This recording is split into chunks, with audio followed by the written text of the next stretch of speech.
মোৰ ভাগিন হয়। তেওঁ কোনদিনা মৃত্যুবৰণ কৰিলে? মানে যোৱা ৰাতি 7:30 মান বজাত মৃত্যুবৰণৰ খবৰ আহিছে আমাৰ তাতে। কোনটো হস্পিটেলত তেওঁ মৃত্যুবৰণ কৰিলে? Guwahati Apple hospital. প্ৰথমে তেওঁক কোনটো হস্পিটেলত লৈ গৈ? আপোনাৰ প্ৰথমতে গুলীবিদ্ধ হোৱাৰ পিছত গৈছিল আপোনাৰ দুধনৈ হস্পিটেলত, তাৰ পৰা ৰেফাৰ কৰিছিল গোৱালপাৰাত আমি চল্লিছত লৈ গৈছিলোঁ।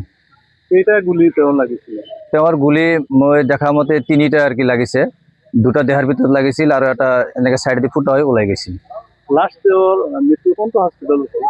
এপল হস্পিটেলত গুৱাহাটী। তেওঁৰ মৃত্যু আপোনালোকে সহজভাৱে মানি ল'ব পাৰিছে? নাই, মানিব পৰা নাই। এইটো আমাৰ কোনো পদ্ধতি মানে এইটো চিষ্টেমত অহা নাই। আমি বুজিয়ে পোৱা নাই কি হ'ল ঘটনাটো, বুজি পোৱা নাই।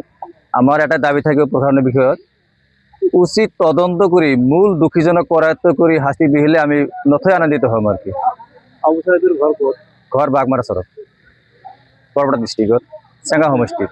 তেওঁৰ যে মৃত্যু হ'ল, তেওঁৰ ল'ৰা ছোৱালী কেইজন পৃথিৱীত ৰাখিব? পৃথিৱীত ল'ৰা ছোৱালী 2টা, এটা ল'ৰা এটা ছোৱালী। ল'ৰাটোৰ বয়স প্ৰায় অনুমান 14 বছৰমান হ'ব আৰু ছোৱালীটোৰ 6-7 বছৰমান হ'ব আৰ কি। তেওঁ কৰ্মসূত্ৰে ক'ত আছিল?